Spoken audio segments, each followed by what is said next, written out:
Bueno, pues Padre Santo, en esta hora, Señor, ponemos esta palabra en tus manos, Señor. Te rogamos que seas tú hablando a cada corazón, a cada vida, conforme a la necesidad que hay en cada uno de tus hijos.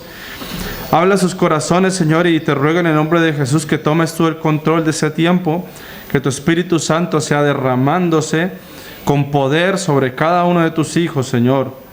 Y permite que ellos te vean a ti, que sientan tu presencia, Señor, y que solamente yo sea un canal para que tú me utilices, Señor. Quiero ponerme en tus manos y que lo que salga de mí pueda ser de bendición, Señor, y que sea directamente de tu corazón, Señor. Padre, en el nombre de Jesús, Señor, yo rechazo toda palabra humana, rechazo todo pensamiento, todo pensamiento humano de la carne, Señor.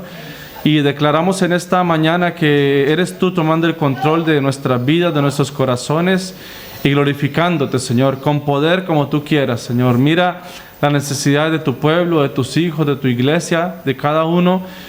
Y yo te ruego que ministres sus corazones, Señor.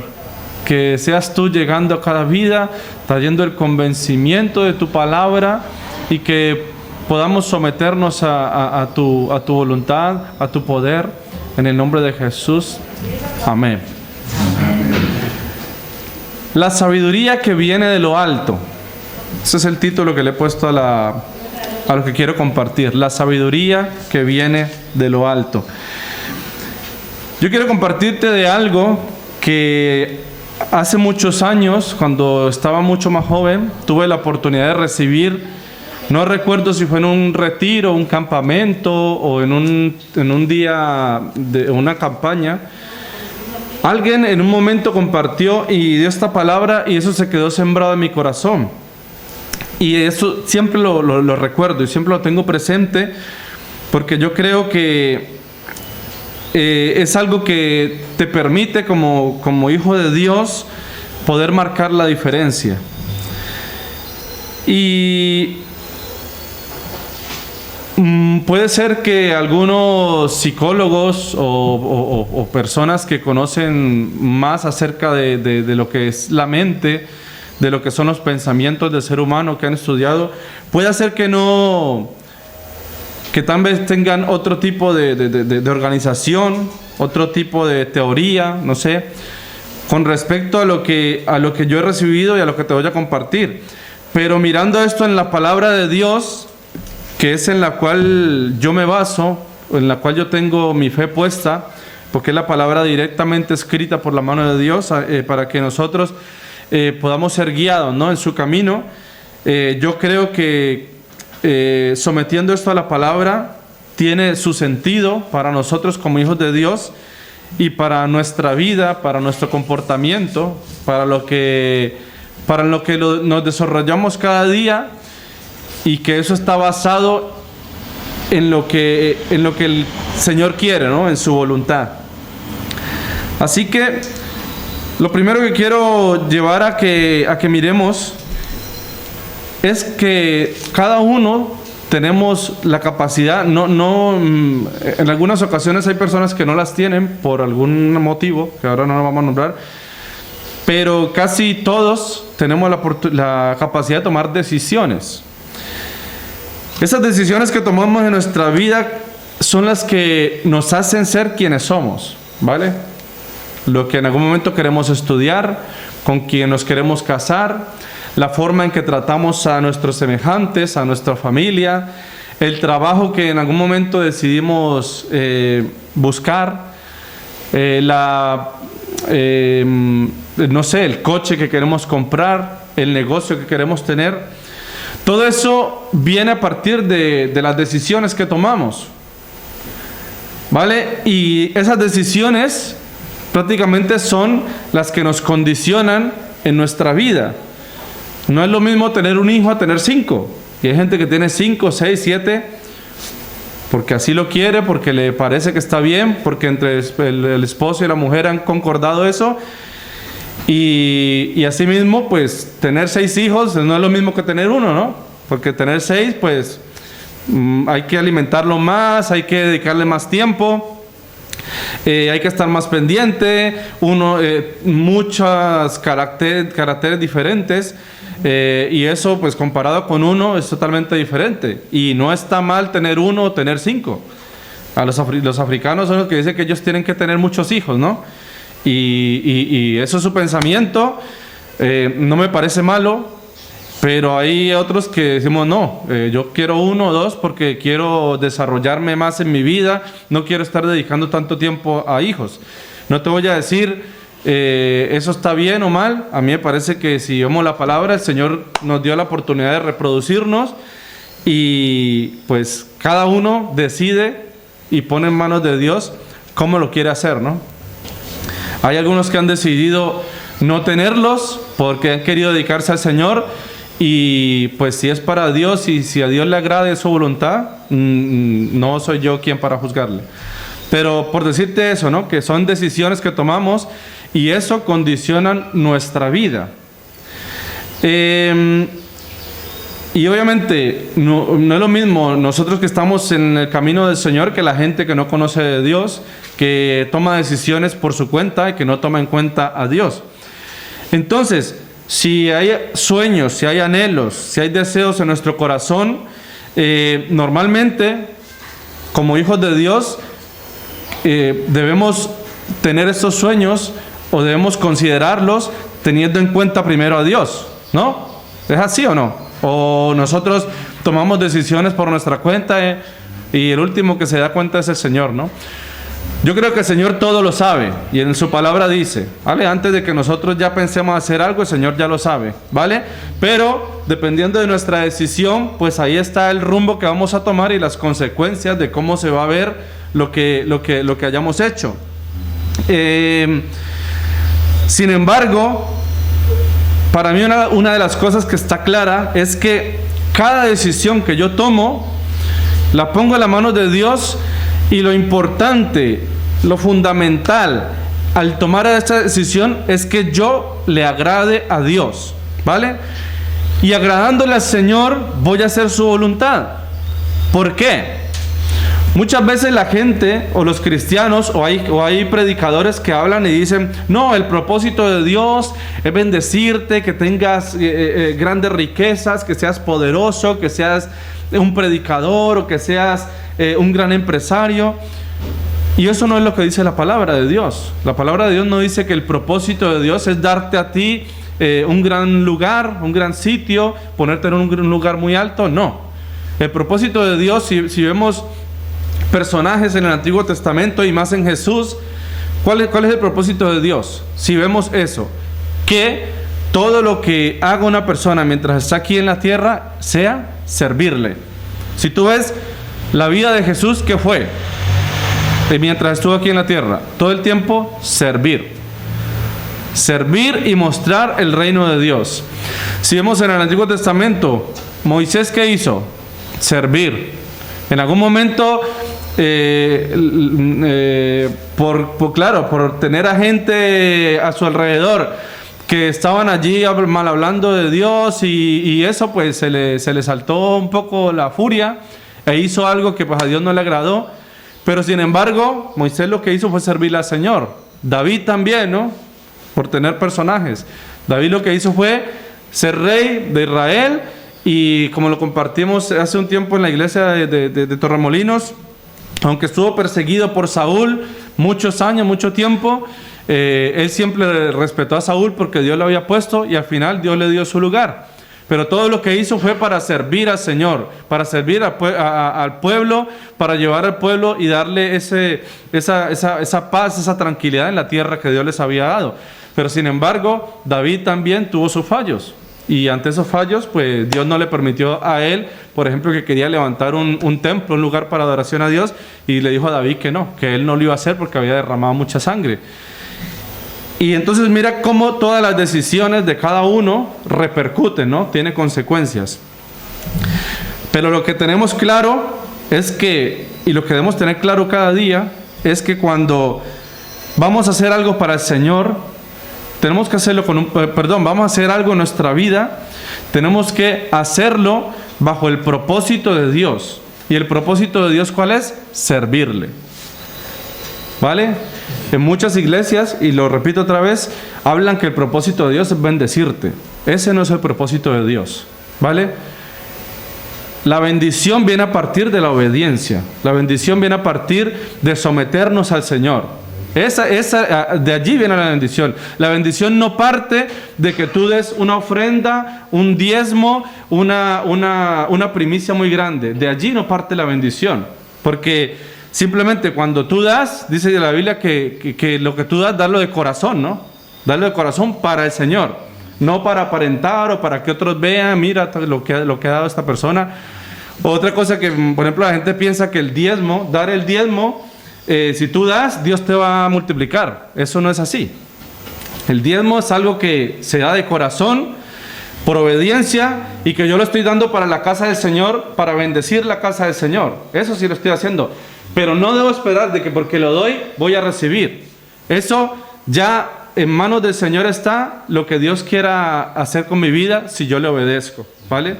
Que por eso pasó lo de la mujer esta que fue y puso todo lo que tenía. Porque no estaba pensando ella, si yo pongo todo esto, Dios me lo va a multiplicar y me va a dar a mí una casa y va a estar mejor que los otros. No, lo dio porque lo dio de corazón. Entonces, ahí podemos ver que ese propósito es servirle. Y ahora es donde te voy a mostrar lo que te estaba diciendo al principio. Lo que yo aprendí y quiero enseñártelo a ti. Y bueno, espero que si tú puedes lo tomes en tu corazón o que tomes lo que más sobresale y ya tú lo sigas. Miremos en Proverbios 1, versículo 7.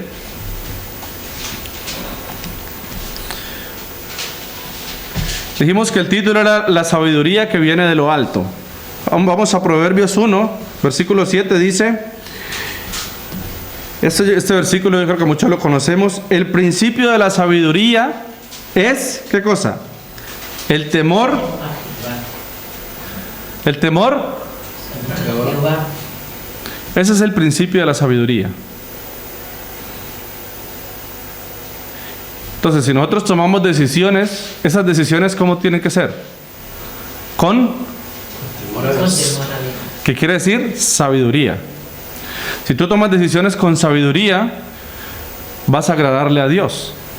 De lo contrario, no le agradas a Dios, sino que te agradas a ti mismo y muchas veces le agradas a los demás, pero eso no tiene fruto. Eso no tiene ningún fruto.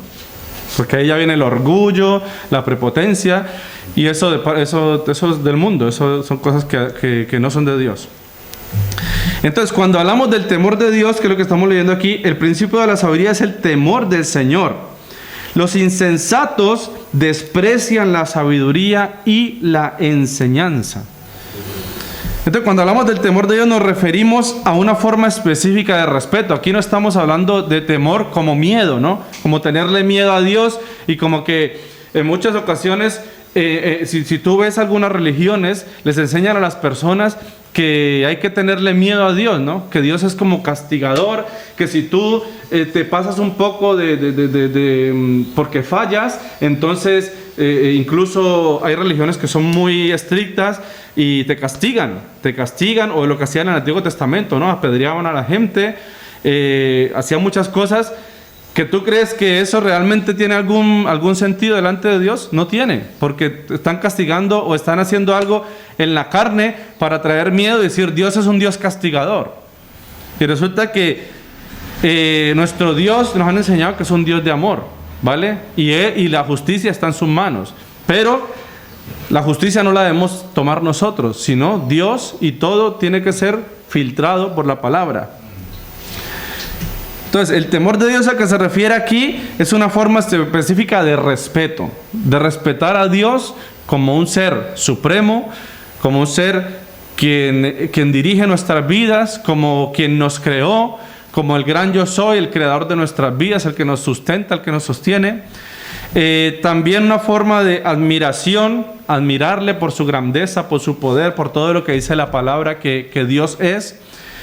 Y además de eso, del temor a Dios es someternos a Él y a su voluntad. Estar sometidos a Dios, ¿qué es? Estar bajo su dirección. Que que no hagamos las cosas a nuestra manera, sino que esta palabra, que es su palabra directa, sea nuestra guía, sea nuestro camino. Y eso es lo que nos va a llevar a entender y a vivir el temor de Dios. Yo creo que está claro, ¿no? En cuanto a lo que es el principio de la sabiduría, es el temor de Dios. Y ahora es lo que te quiero compartir. Yo he recibido de una persona esto, y espero que lo recibas y te quede, porque a mí me quedó muy clavado en el corazón. Dijo, una persona necia es una persona que comete errores y no le importa seguirlos cometiendo, y sus consecuencias tampoco le importan. ¿Por qué? Porque lo que quiere es sentirse a gusto con lo que hace, quiere divertirse, emocionarse con lo que hace, independientemente si le hace daño, si se hace daño a sí mismo o le hace daño a los demás. Ejemplos: un drogadicto, una persona que vive bajo la drogadicción, es una persona necia. ¿Por qué? Porque no le importa en muchas ocasiones robar, no le importa en muchas ocasiones hacerle daño a otras personas para obtener lo que quiere, ¿vale? No importa incumplir la ley, no le importa hacer lo que no se debe hacer para cumplir lo que quiere. Por ejemplo, los adictos a los juegos de azar, a los sitios estos donde va y le ponen monedas a las máquinas. ¿Cuánta gente no se acaba en la ruina por eso? En la ruina, y a su familia los dejan en la ruina y pierden todo, y prácticamente se vuelven hasta locos por no poder estar allí haciendo eso. Las personas adúlteras que tienen su esposo, su esposa, y no les importa serles infieles y estar con 2 o 3 personas aparte de ellos. Los mentirosos, quienes por su boca no sale la verdad, quienes en su corazón no hay verdad, sino que hay mentira. Entonces, todas estas acciones, estas formas de vivir, son de personas necias. Porque lo que dijimos, ¿no? Una persona necia no le importa hacerle daño a otro con el fin de poder lograr o satisfacer su necesidad. Y yo creo que eso es lo que estamos leyendo aquí. Los insensatos desprecian la sabiduría y la enseñanza. Muchas veces estas personas que tienen esta forma de vivir se llevan a sitios donde desintoxicación, a sitios donde les enseñan a no estar sometido a esto. Pero ¿qué pasa? Que como vemos en la Biblia, el ser humano, ¿qué es? Cuerpo, alma y espíritu. Y cuando una persona deja o permite en su vida entrar ese tipo de cosas, pues ¿qué pasa? Que su cuerpo siente algo diferente.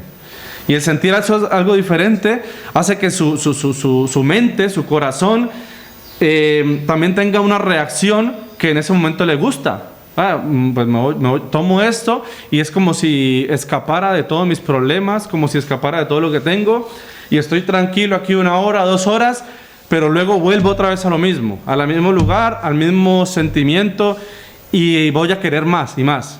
Entonces se convierte en una adicción, porque tu cuerpo lo está necesitando, tu mente lo procesa y lo quiere seguir viviendo. Eso es lo que yo he escuchado que pasa con esta gente. Yo, gracias a Dios, no he caído en esa situación.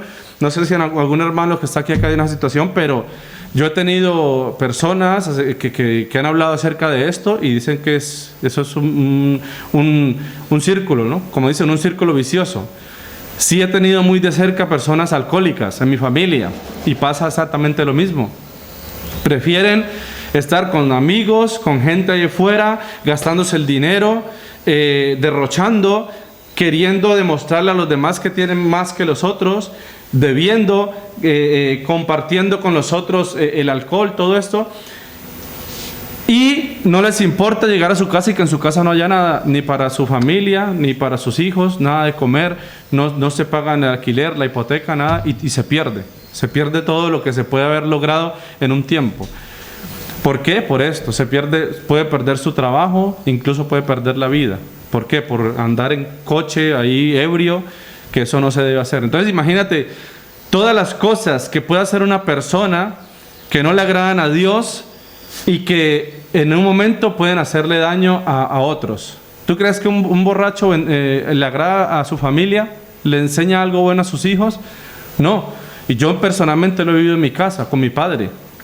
Durante muchos años estuvimos sometidos a eso. Verlo llegar de trabajar un viernes, sábado, domingo y hasta el lunes bebiendo.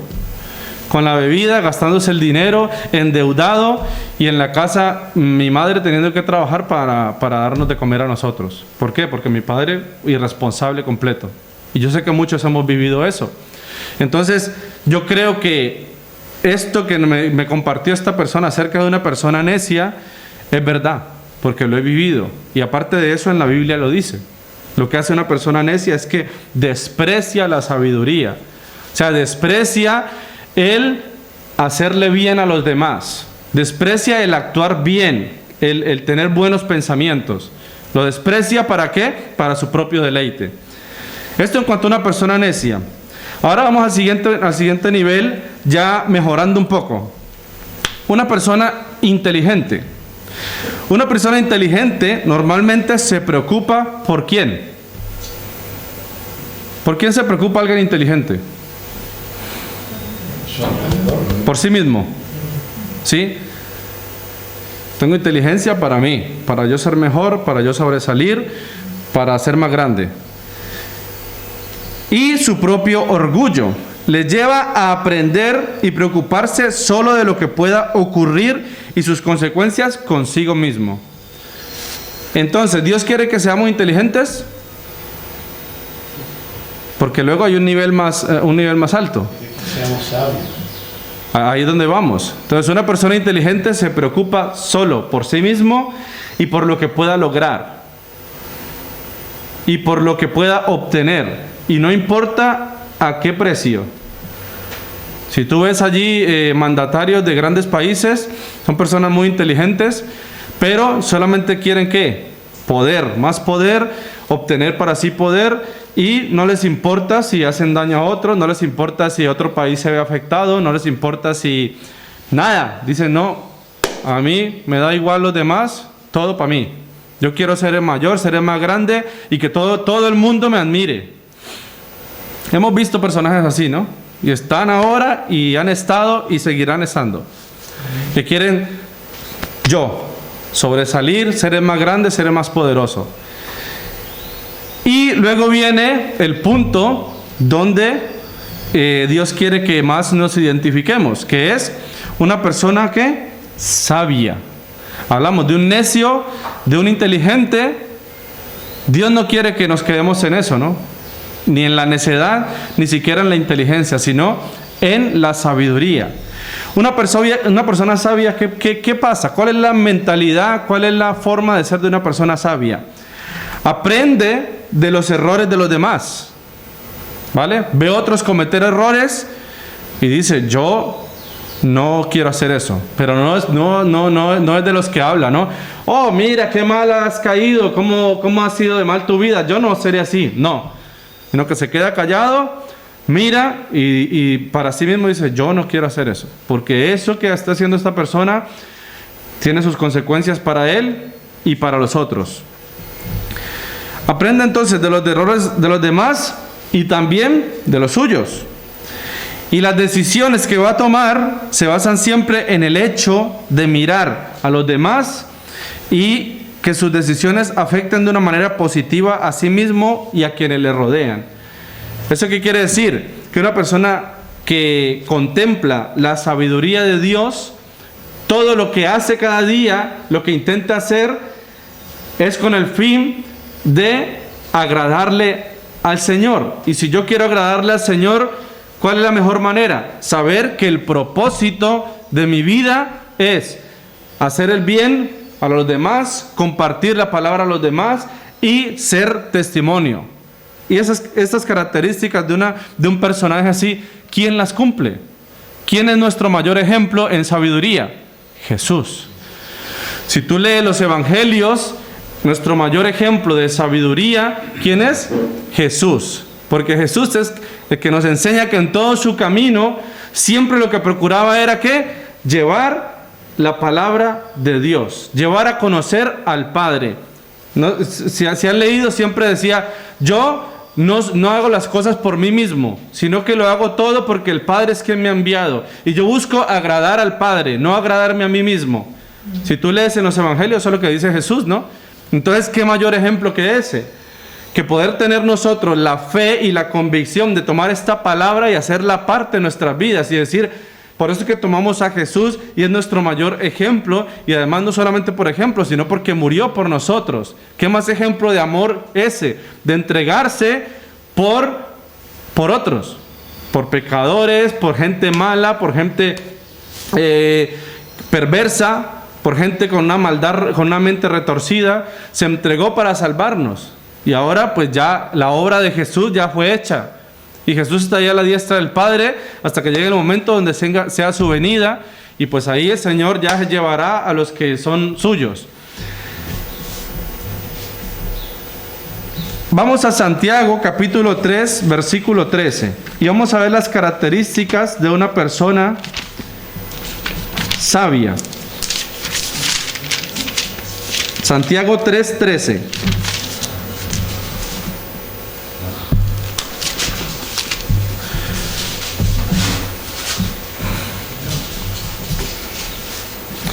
Yo creo que los domingos, los cultos de los domingos, por eso se llama escuela dominical, ¿no? Porque es un tiempo de aprender, es un tiempo de conocer qué es lo que Dios quiere para nuestras vidas, y que una persona que esté aquí nos comparta también pues a partir de sus experiencias, pero que eso directamente sea Dios quien nos hable directamente. Santiago capítulo 3 versículo 13. Dice, ¿quién es sabio y avisado entre vosotros? ¿Quién? Alguno puede decir, yo soy sabio, yo soy muy sabio, soy muy espabilado, ¿no? Como dice aquí, avisado. Entonces, si dice que es así, pues ¿cómo tiene que ser? En el versículo 13, muestre por buena conversación. Muestre por buena conversación. Una persona sabia, ¿cómo se nota? O si nosotros queremos vivir en esa vida de sabiduría, ¿qué es lo que tenemos que hacer primero? Nuestra boca, nuestra lengua. ¿Hablar cómo? Dice aquí, una buena conversación. No hablar de cosas vanas, no hablar de cosas que no edifican, sino buenas conversaciones. Y ojo, no quiere decir que con esto todo el tiempo estemos allá afuera machacando con que mira, si no te arrepientes te vas para el infierno. No, porque hay tiempo para todo. Pero que en algunas ocasiones podamos tener la oportunidad y de parte de Dios la revelación para hablarle a las personas con palabras de sabiduría. No necesariamente tienes que directamente decir, mira, conoce a Jesucristo que te va a salvar, porque mucha gente dice, no, vete con tus rollos a otro sitio. Pero si tú tienes sabiduría, yo le he compartido cuando estoy compartiendo los fundamentos de Jesús, el libro ese. Yo comparto y le digo, hermanos, cuando ahora estamos viendo la última clase, la penúltima, que es de ganar almas, y ahí habla mucho de conocer a la persona con la que estás hablando, y habla más de escuchar que de hablar. Dice, una persona que gana almas tiene que aprender ¿a qué? A escuchar, más que hablar. Porque cuando tú escuchas te das cuenta de la situación de la persona y le llevas a esta persona a conocer a Jesús, pero no de una manera directa, sino que poco a poco le vas enseñando que tu vida ha cambiado, que tu vida es diferente, que tú eres una nueva persona, y eso va a llamarle la atención al otro. No el hecho, mira, te vas a ir para el infierno, tú sabes, mira los acontecimientos que estamos viviendo, ¿no? Como vienen los testigos de Jehová muchas veces de la casa. Tú sabes los acontecimientos y que no sé qué, y que va a haber una tierra nueva y no sé qué. Vamos a ver, eso parece de fábula, eso parece algo salido de una película. Si a ti te hablan de eso directamente, tú dices, mira, déjate de rollos que ahora con esto que estamos del COVID no me interesa. Tú lo que tienes que llevarle a esa persona es escucharle y cuando lo escuchas, ya con sabiduría vas poco a poco hablándole, llevándole a conocer a Jesús. Y eso ¿de dónde viene? De una buena conversación. Un buen conversador, ¿qué sabe? Escuchar. ¿Sí? Porque el que tiene labia, el que habla mucho, habla de lo que tiene aquí y solo de él, ¿no? Pero una persona que sabe conversar, ¿sabe primero qué? Escuchar. Y eso, como hijos de Dios, como cristianos, nosotros debemos ponerlo por práctica. Amén. Debemos practicarlo, porque eso es lo que nos ayuda a poder llegar a las personas, a poder que las personas vean gracia en nosotros. ¿Sí? Muchas veces es molesto una persona, todo el tiempo habla y habla y habla y habla y habla, pero tú, bueno, habla y yo qué. Cuando tú hablas con otra persona y la otra persona también habla, le estás escuchando, y allí realmente hay una conversa, hay un intercambio de pensamientos, hay un intercambio de palabras, y allí es donde se enriquece una relación. Pero solamente uno ahí hable y hable uno solo, ahí no hay enriquecimiento de nada. Y dice aquí en el mismo versículo 13, sus obras en mansedumbre de sabiduría. Estamos viendo aquí otra vez la palabra sabiduría. Vimos aquí, quien es sabio y avisado entre nosotros, muestre por buena conversación sus obras en mansedumbre y de sabiduría. ¿Qué quiere decir esto? En mansedumbre, comportamiento. Tu comportamiento. El comportamiento de una persona se ve muchas veces en lo que habla.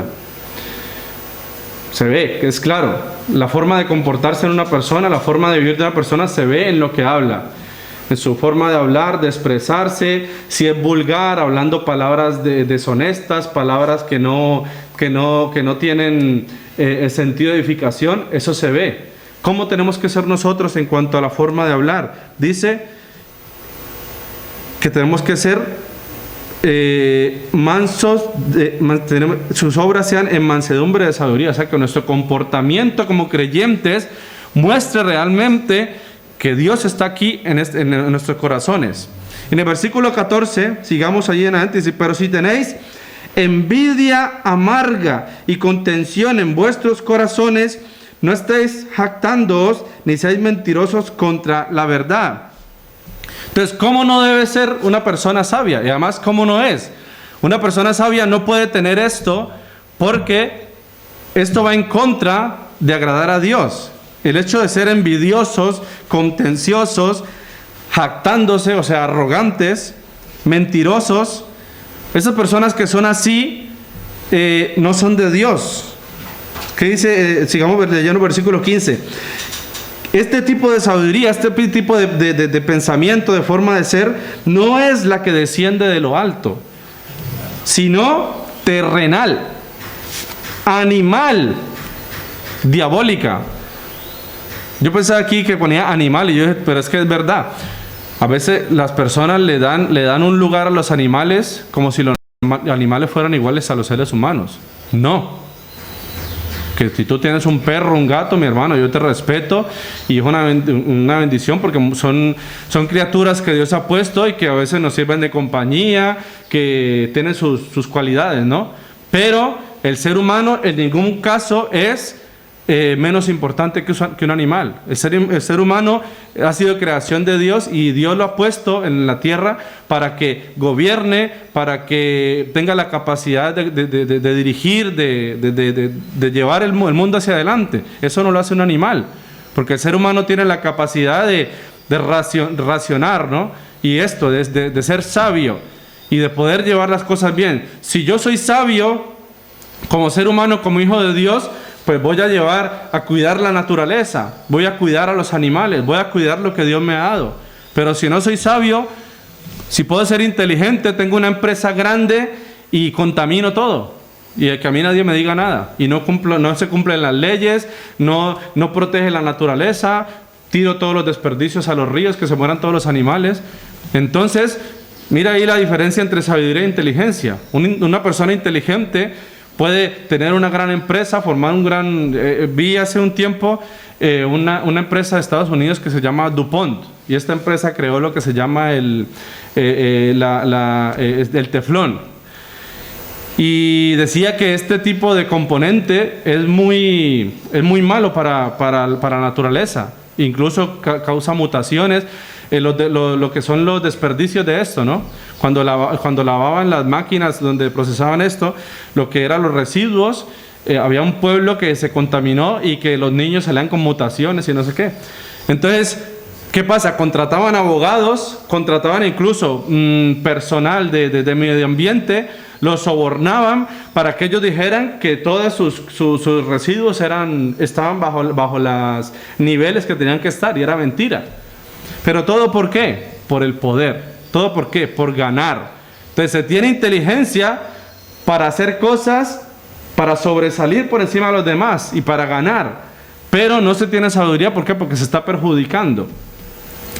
Entonces aquí, para referirme a lo que habíamos hablado antes acerca de la inteligencia y la sabiduría, y cómo cuando una persona no es sabia, hace este tipo de cosas, este tipo de comportamientos, que son terrenales, animales y diabólicos.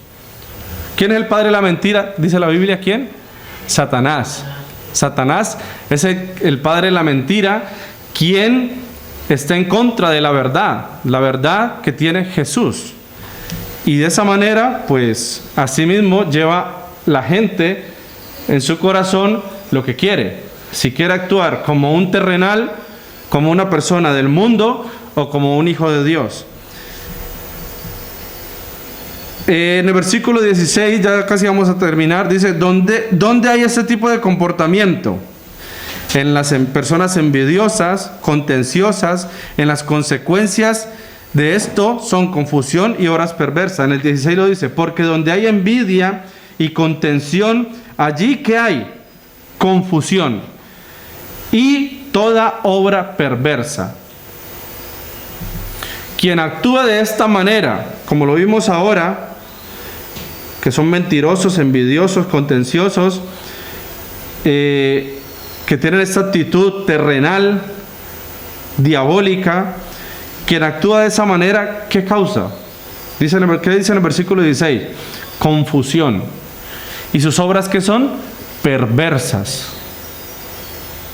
¿Sí? Algo perverso es algo que es contrario como al orden, ¿no? Contrario a lo correcto.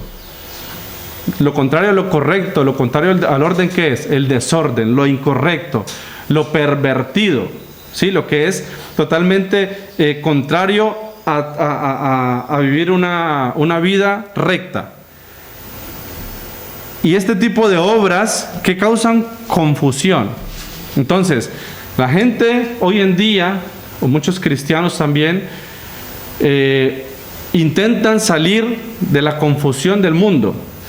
Intentan salir por ejemplo, de esto que está pasando hoy, de esta situación en la que estamos viviendo. Intentan salir sacando conclusiones y no mirando qué es lo que Dios quiere para nuestras vidas. Yo creo, y en el principio de que empezó lo de la pandemia, yo tuve una palabra de Dios en mi corazón para mí, que fue que ese tiempo tenía un propósito. Y no solamente esto ha pasado ahora, esto también ha pasado años antes, en otros tiempos. Han venido ese tipo de situaciones y el ser humano se ha tenido que enfrentar a ello. Y ha venido mucha muerte, mucha desgracia, mucha destrucción. Y ahora estamos en esto. Y Dios me decía, y el hermano Juan creo que también lo predicó, acerca de por qué estábamos pasando esto, ¿no? Y Dios me decía en mi corazón que Dios permitía esto para que nosotros nos diéramos cuenta qué era lo importante en nuestras vidas, ¿sí? Porque el ser humano, dentro de su inteligencia, y eso lo hemos tomado como cristianos también, queremos cada día y creemos que lo importante es lograr un gran puesto, lograr un gran estatus, tener una gran cantidad de dinero en el banco, tener una gran cantidad y precisamente por esas cosas es que en la iglesia a veces se ora, ¿no? Se ora y los pastores o los líderes o la gente pide oración por eso. Y lo más perverso es que se ora por eso, para que la gente sea bendecida, para que la gente sea prosperada.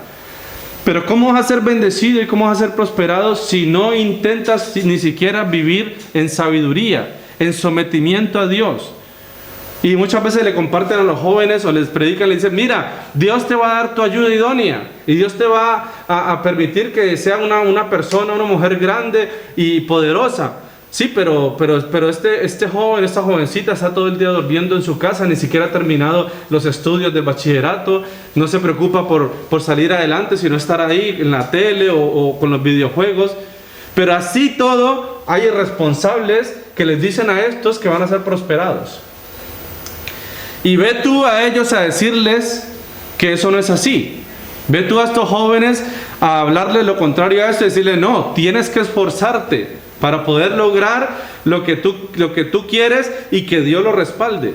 Tienes que esforzarte para que Dios esté contigo. Dicen, no, entonces ahí dicen, no, yo para esforzarme, yo prefiero seguir igual. Y las iglesias emocionalistas están hoy llenas de personas.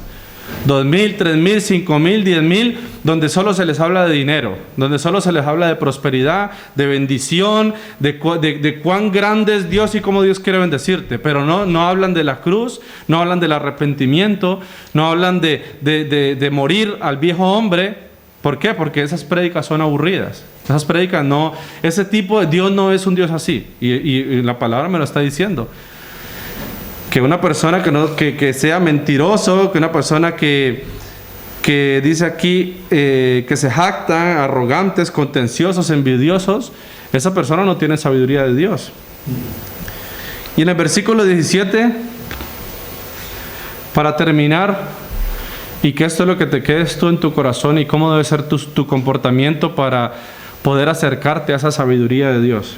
La sabiduría que es de lo alto, primeramente, ¿cómo es? Pura. Pura. Muchas veces oramos y decimos, Señor, que tu sangre me limpie. ¿Por qué decimos eso? Límpiame con tu sangre. ¿Cómo creemos que es la sangre de Cristo? Pura. Sí, nosotros estamos completamente sucios, llenos de pecado y oramos a veces, Señor, límpiame con tu sangre, porque creemos, porque la palabra lo dice que la sangre de Cristo es pura.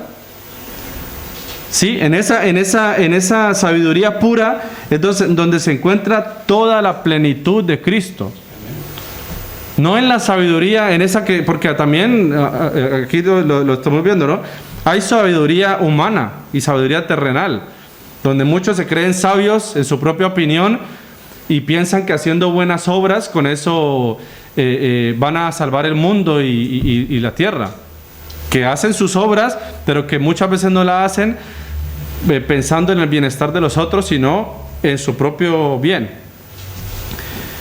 Después de esto que dice, que es de lo alto, primeramente es pura. Después, ¿cómo es?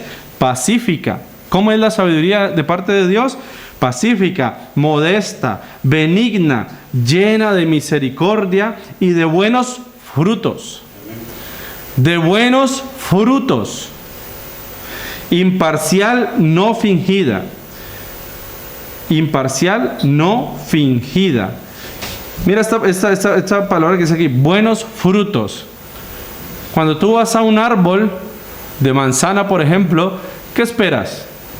Coger un buen fruto, coger una buena manzana y poder comértela. Cuando tú vas al supermercado, vas allí a Mercadona, el 90% de las frutas están muy, muy bonitas, no tienen golpes, no tienen bicho, nada, ¿no? Y esto es porque las han escogido antes, porque están en unos cultivos especiales, y bueno, que no nos vamos a enredar en eso. Pero si tú vas y tomas ese fruto, pues es un fruto que es como normalmente tú lo estás viendo. Y tú ves una manzana roja, la ves muy brillante, y te la comes y piensas, esta manzana va a ser muy jugosa y me la voy a comer y va a estar dulce y va a estar bien. Asimismo es, si eso lo llevamos al plano de la sabiduría, que es de lo alto, asimismo son los frutos que demuestra una persona que tiene sabiduría de lo alto. ¿Y por qué? Porque esos frutos están basados ¿en qué? Esos frutos están basados en lo que tú tengas de Dios.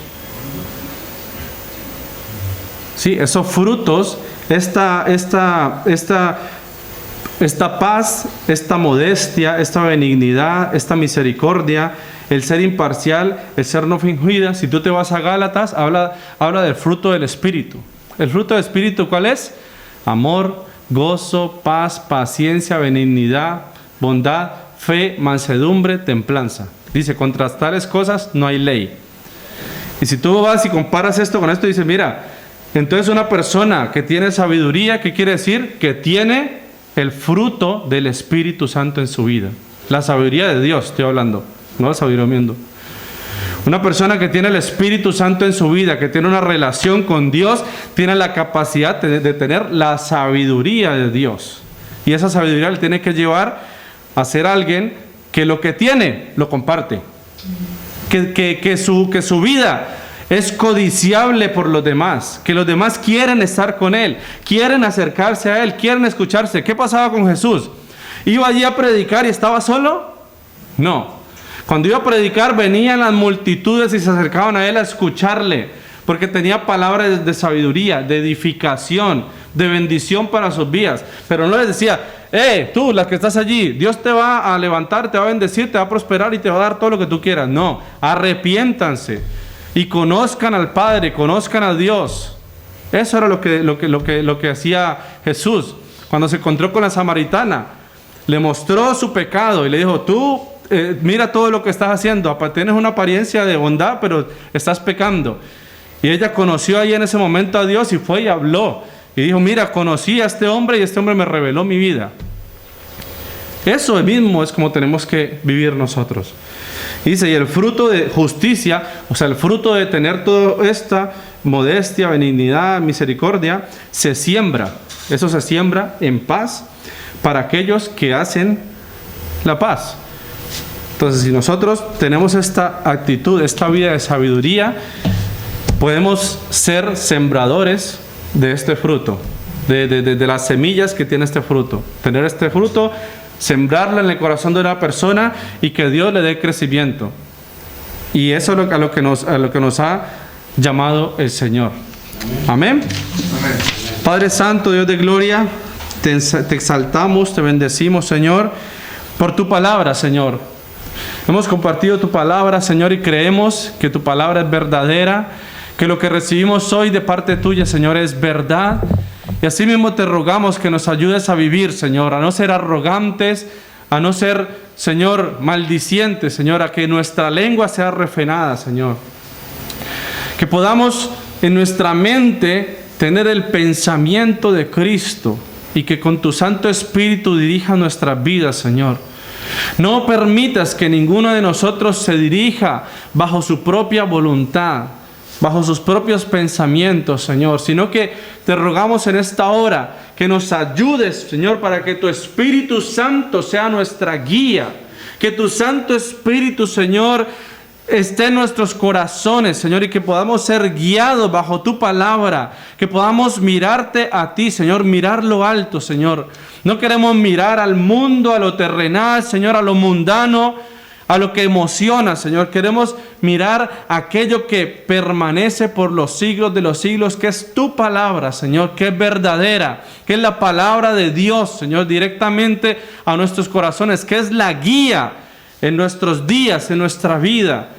Señor, enséñanos, Padre Santo, a poder ser ese testimonio, así como tu Hijo Jesús, hacer ese testimonio de vida, abrir nuestra boca con sabiduría, con entendimiento, Señor.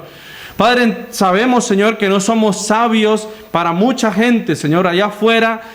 Sabemos, Señor, que no somos sabios por tal vez algunos no hemos estudiado como otros. Tal vez algunos no tenemos unos grandes lugares, algún buen sitio como otros, Señor. Pero dice tu palabra que de lo vil y menospreciado, Señor, escogiste tú, Señor, para avergonzar a los que se creen sabios, Señor. Queremos caminar en esa sabiduría que es de lo alto, para poder, Señor, agradarte a ti primeramente, para poder vivir una vida de agradarte cada día, Señor. Enséñanos a someternos a esta palabra, a vivir bajo tu dirección, Señor, a no desviarnos, Señor, bajo ninguna mentira del diablo, Señor. No permita, Señor, que miremos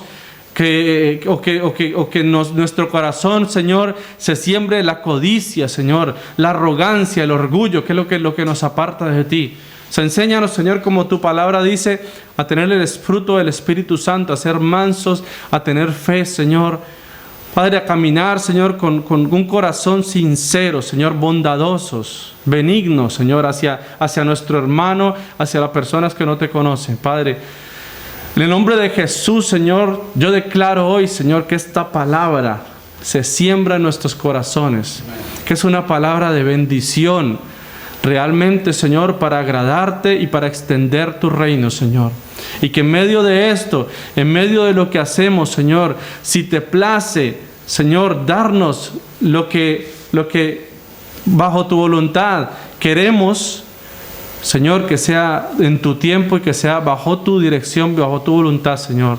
No permita, Señor, que busquemos las cosas del mundo, sino que busquemos las cosas del cielo para agradarte cada día. En el nombre de Jesús, Señor, queremos orar, poner en tus manos a nuestra hermana Rafaela, Señor. Padre, mira, Señor, a esta mujer, por cuántas cosas ha pasado, Señor, que le hemos visto, pero también hemos visto, Señor, que ha sido una persona que ha soportado y que tú le has permitido tener allí a Pedro, Señor, a su lado, para que pueda acompañarla, Señor, para que pueda llevarla hacia adelante, Señor. Lo que más te damos gracias es que Pedro está, Señor, y que te ha conocido, Señor. No sé si bajo esta circunstancia o antes, pero él ha llegado a conocerte, ha ido poco a poco cambiando, Señor, y te agradecemos por eso, Señor. Te agradecemos por él, por Rafaela, Señor, y también por su familia, Padre Santo, porque también, Señor, tú por medio de esto le has permitido a ella y a Pedro también a veces compartirles a ellos, a compartirles un poco, Señor, a ver que a pesar de todo ellos están confiando en ti, Señor, que tú eres su fuerza, que tú eres quien le guía. Padre, te rogamos en el nombre de Jesús, y desde aquí, Señor, levantamos nuestros corazones y nuestras manos para que tú tomes, Señor, la vida de Rafaela, Señor, que le des tranquilidad, que le des paz, que le des gozo, Señor, que ella se fortalezca en ti, que no tenga temor, Señor, sino que tenga sabiduría para enfrentar, Señor, esta situación que vive, y que mañana, si tú lo quieres, Señor, y es el momento que si la van a operar, Señor, ese pie, Señor, está en tus manos, Señor. Esa pierna está en tus manos, Señor. Te rogamos que tú le guardes, Señor.